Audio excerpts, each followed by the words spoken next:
Assalamualaikum warahmatullahi wabarakatuh. Selamat berjumpa kembali di situs belajar online bersama saya Lasindrang Aditya.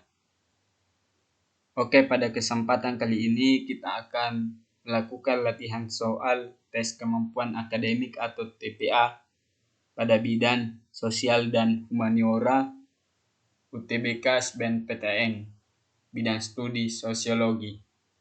Oke, kita langsung saja ke nomor 1. Didesak oleh ketiadaan biaya untuk membeli obat ibunya yang sakit, Olga pun terpaksa mencuri. Malang aksi Olga diketahui. Ia pun menjadi bulan-bulanan massa dan digiring ke kantor polisi tempat. Berdasarkan sifatnya, penyimpangan yang dilakukan oleh Olga tergolong dalam penyimpangan titik-titik. A. Primer, B. Sekunder, C. Permisif, D. Positif, E. Negatif.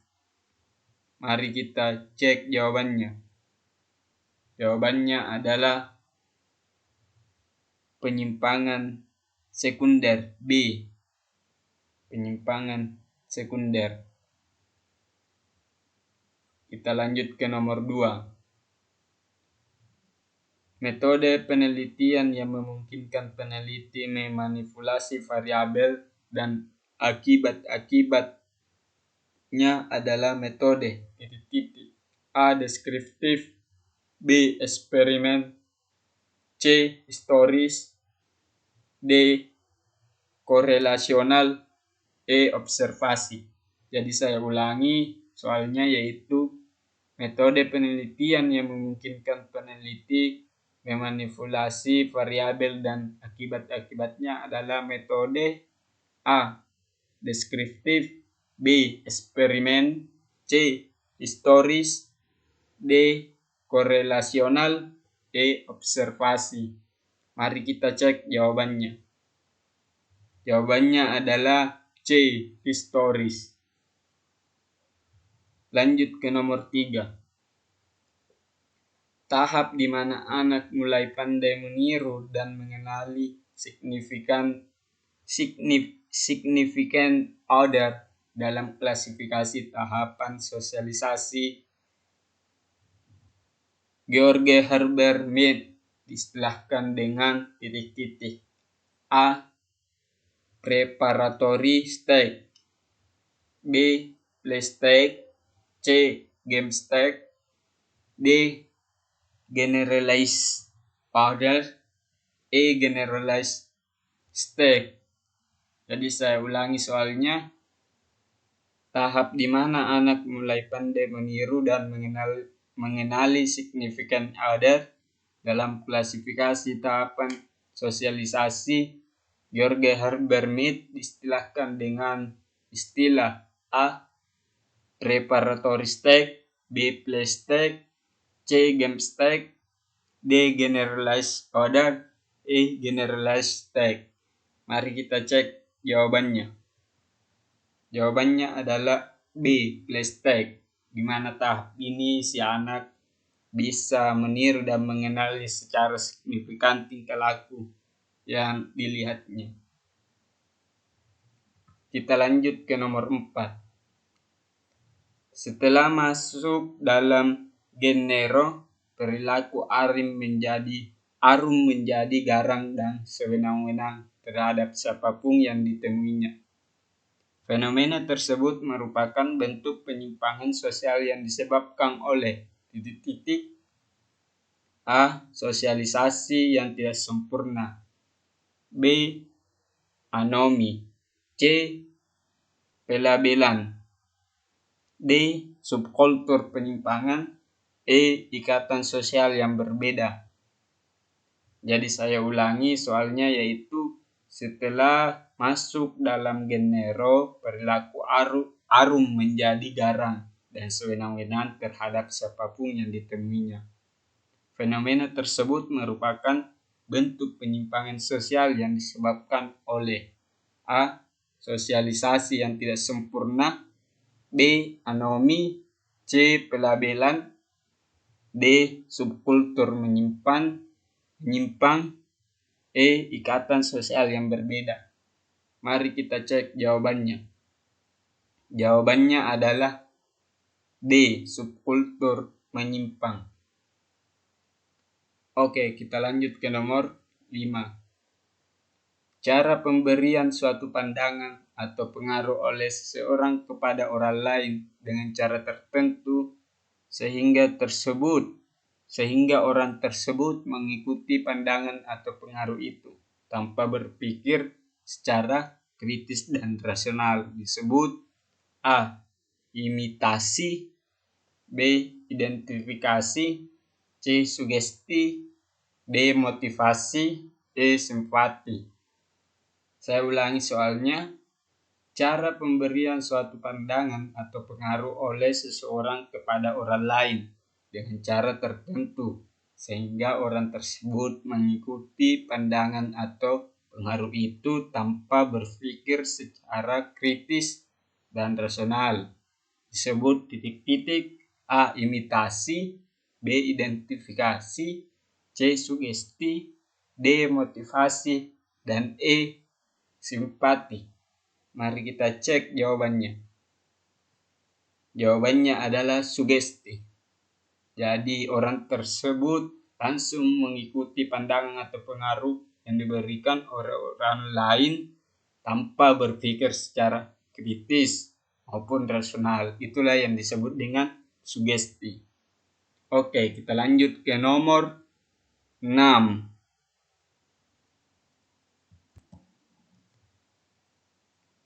Kakek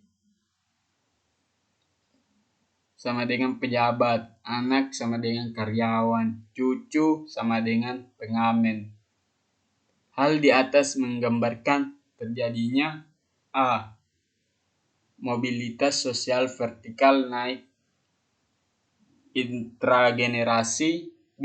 Mobilitas sosial vertikal naik antar generasi, C. Mobilitas sosial vertikal turun intragenerasi, D. Mobilitas sosial vertikal turun antar generasi, E. Mobilitas sosial horizontal antar generasi. Oke, saya ulangi soalnya.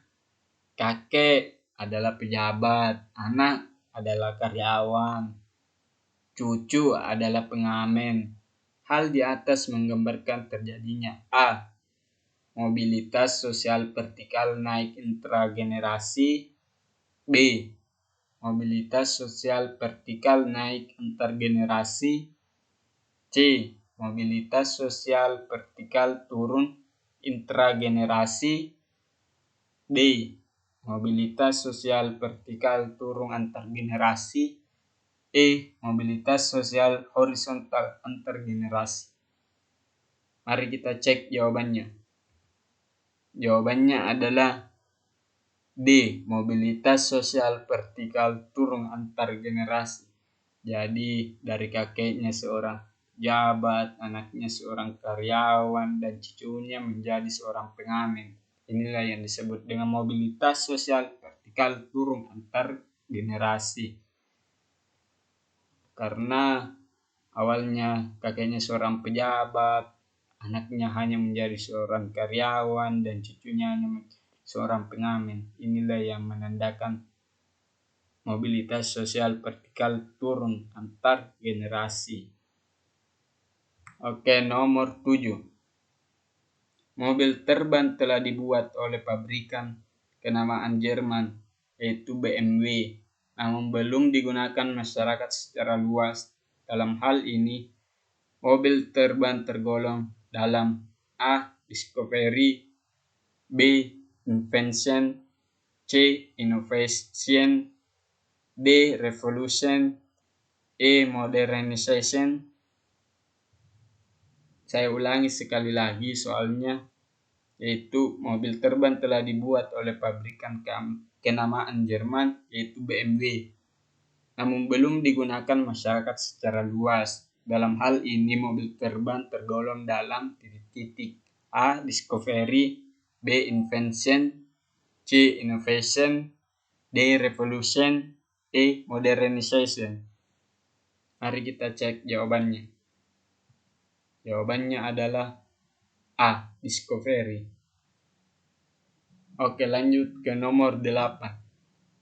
Berikut ini merupakan contoh kontravensi adalah A. Pertikaian antar milisi di Timur Lorosae. B. Teror yang dilakukan oleh sekelompok provokator. C. Persaingan memperebutkan kejuaraan basket. D. Perdebatan antar warga untuk mempertahankan prinsip. E. Perasaan takut menghadapi lawan yang tangguh. Saya ulangi sekali lagi. Berikut ini merupakan contoh kontravensi adalah A. Pertikaian antar milisi di Timor Lorosae. B. Teror yang dilakukan oleh sekelompok provokator. C. Persaingan memperebutkan kejuaraan basket. D. Perdebatan antar warga mempertahankan prinsip. E. Perasaan takut menghadapi lawan yang tangguh. Mari kita cek jawabannya.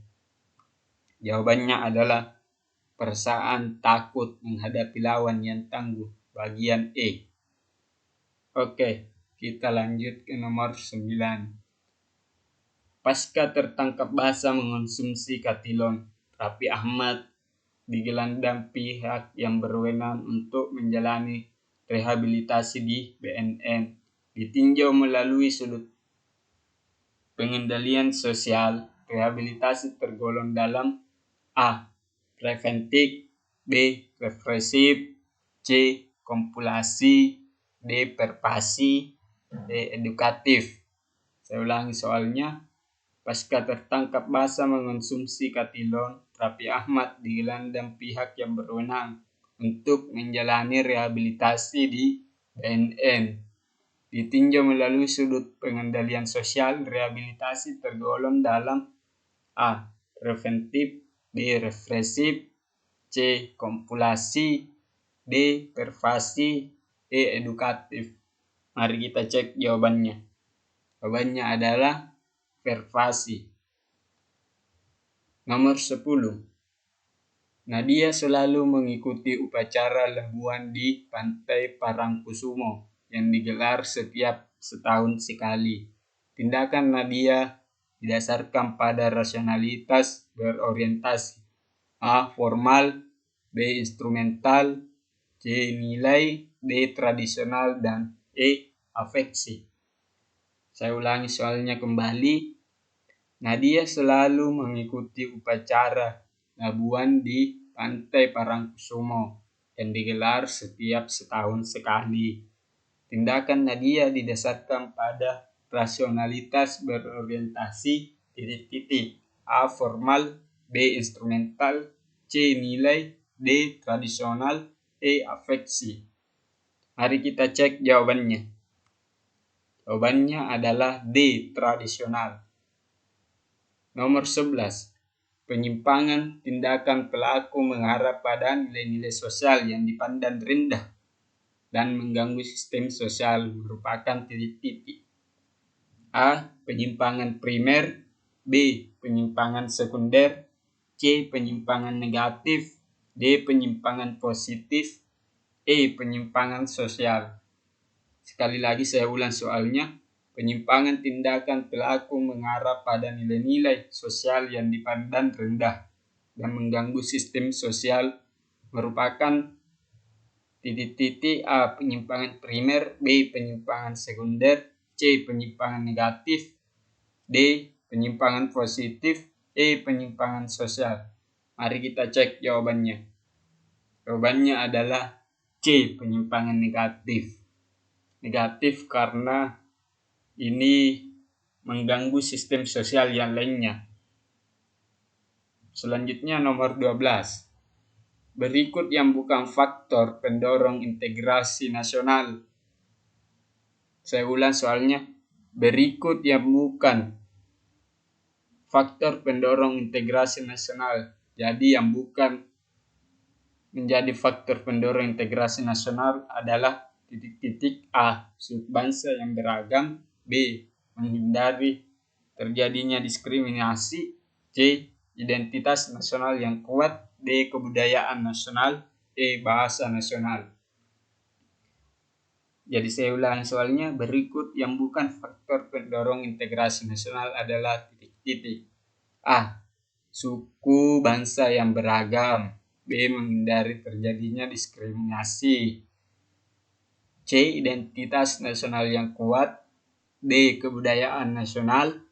E. Bahasa nasional. Mari kita cek jawabannya. Jawabannya adalah suku bangsa yang beragam. Oke teman, terima kasih telah menonton video kami. Sebelumnya kami sangat memohon maaf jika dalam pembuatan ini terjadi kesalahan maupun kekurangan, serta apabila terjadi kekurangan dalam penjelasan di video ini, mohon maaf, itu datanya dari kami.